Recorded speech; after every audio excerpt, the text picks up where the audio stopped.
Welcome to our educational video on home remedies for baby diaper rashes. Diaper rashes are a common concern for infants and toddlers, causing red splotches and scales in the genital area and on the child's bottom. Factors like tight diapers, sensitive or irritated skin, antibiotics, and new foods can make diaper rashes more likely.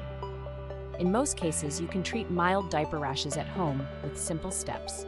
To prevent and treat diaper rashes, keep your baby's diaper dry and clean. Change diapers promptly, use gentle cleaning methods, and provide diaper-free time. Consider using super-absorbent disposable diapers for faster healing.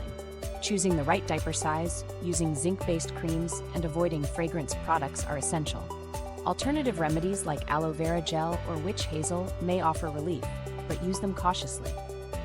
Understanding the causes of diaper rashes such as moisture, friction, allergies, or reactions is crucial. Certain risk factors make some children more prone to diaper rashes, but they can be managed with proper care. If your child's diaper rash shows signs of infection, like blisters, fever, or persistent redness, seek medical attention. An infected rash or candidiasis requires prompt treatment by a healthcare professional.